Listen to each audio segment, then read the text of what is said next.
नमस्कार। सुनो कहानी श्रृंखला के अंतर्गत प्रस्तुत है कहानी अंतिम प्यार, जिसकी लेखक हैं रविंद्रनाथ टैगोर जी।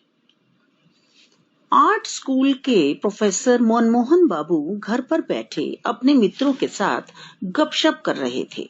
योगेश बाबू को उनके एक मित्र ने कहा, नरेंद्र पूरे बंगाल में स्वयं को श्रेष्ठ कलाकार मानता है। ठीक है, अभी बचपना है, युवा रक्त जोश मार रहा है। वह व्यक्ति फिर बोला, वह आपके चित्रों को भी हेय दृष्टि से देखता है, आपकी कला को भी अर्थ केंद्रित मानता है। योगेश बाबू क्रोधित हो उठे। कमरे में बैठे अन्य मित्र मुंह दबाकर हंसने लगे। तभी नरेंद्र भी वहां आ गया। योगेश बाबू ने कहा, नरेंद्र, तुम क्या कहते हो कि तुम्हारी टक्कर का बंग प्रांत में कोई नहीं है? नरेंद्र, मैं यह नहीं कहता हूं, तभी इतना अवश्य कहूंगा कि मेरी तरह हृदय रक्त पीकर कोई चित्र नहीं बनाता। मनमोहन बाबू ने समझदारी से काम लेते हुए इस वार्तालाप को बंद करने के लिए कहा, नरेंद्र, प्रदर्शनी के लिए तुम्हारा चित्र कब तक तैयार हो जाएगा? इस प्रकार बातचीत का रुख पलट गया। नरेंद्र उनसे अपने चित्र के विषय में बात करने लगा। इसके कुछ देर बाद नरेंद्र कमरे से बाहर चला गया। नरेंद्र थोड़े समय में ही बहुत बड़ा चित्रकार बन गया था। उसकी इस प्रसिद्धि का कारण यह था कि वह जिस भी चित्र को बनाता था, अपनी सारी योग्यता उसमें लगा देता था। उसकी दृष्टि पैसे की ओर भूलकर भी न जाती थी। चित्र बनाते समय वह अपने अस्तित्व से भी विस्मृत हो जाता था।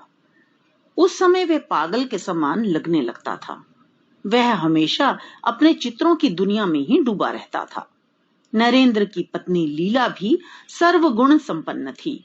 उसका 4 वर्ष का एक पुत्र भी था। नरेंद्र चित्र बनाते समय अपनी अलग ही दुनिया में पहुंच जाता था। उसे अपनी पत्नी, पुत्र, भोजन किसी की भी सुध नहीं रहती थी। एक दिन नरेंद्र को ध्यान आया कि इस बार जैसे भी हो प्रदर्शनी में अपना चित्र भेजना चाहिए।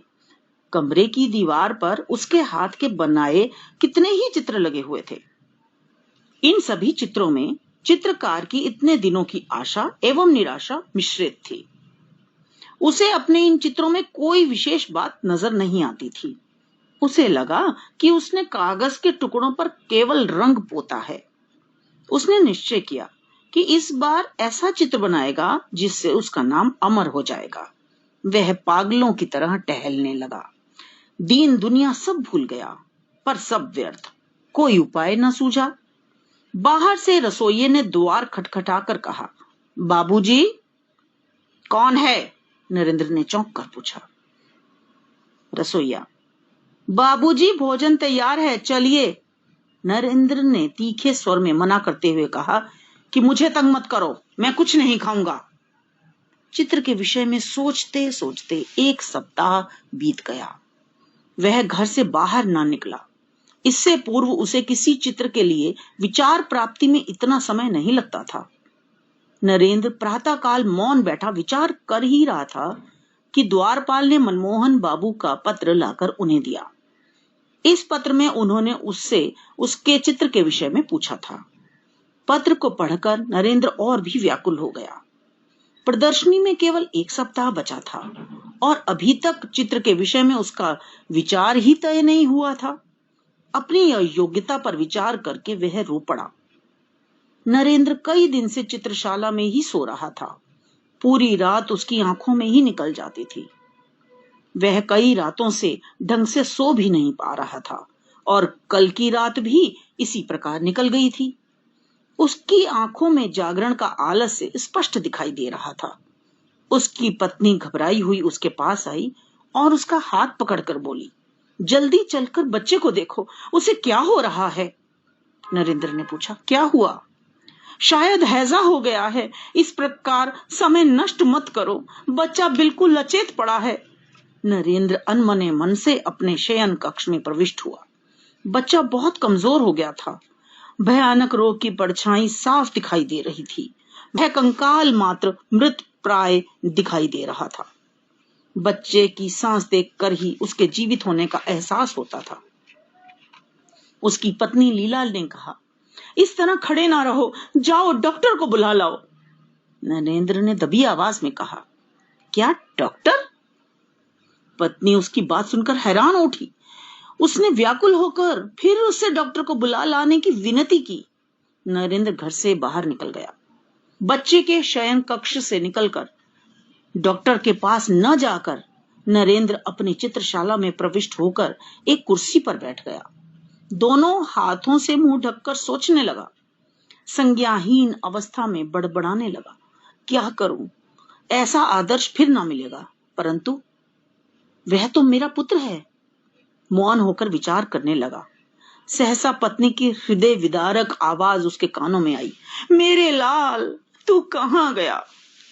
इसके बाद वह सिर के बालों को मुट्ठी में लेकर सोचने लगा। जल्दी जल्दी मेज पर से कागज, तूलिका और रंग आदि लेकर कमरे से बाहर निकल गया। शयन कक्ष के सामने एक खिड़की के समीप आकर वह खड़ा हो गया। प्राणहीन पुत्र को गोद में लिए मां वहीं पड़ी तड़प रही थी। वह बच्चे का निर्जीव शरीर हृदय से चिपटाकर बार बार उसे चूम रही थी। नरेंद्र की आंखें यह देखकर जल उठीं। इसके साथ ही उसने पहली रेखा खींची। नरेंद्र के शरीर में कोई गति न थी, किंतु उसके हृदय में वेदना थी। वह जल्दी जल्दी चित्र बनाने लगा। रह रह कर लीला का क्रंदन उसके हृदय को भेदता। वह कमरे की ओर देखकर रंग में तूलिका डुबाता और चित्र पर चला देता। वह उस मृत बच्चे का पिता है, वह यह भी भूलता जा रहा था। अचानक लीला ने उसे देख लिया। दौड़ती हुई खिड़की के समीप आकर बोली, क्या डॉक्टर को बुला लाए? नरेंद्र ने चौंक कर देखा कि वह लड़खड़ा कर गिर रही थी। बाहर लोग दरवाजा खटखटा रहे थे। अंत में उन्होंने दरवाजा तोड़ दिया। नरेंद्र के नेत्र रक्त की तरह लाल थे। थोड़ी ही देर में वह ठहाका लगाकर हंसने लगा और बोल उठा, मैं अमर हो गया। दिन बीतते गए। प्रदर्शनी में देखने को बहुत कुछ था, पर दर्शक एक ही चित्र पर झुके रहते थे।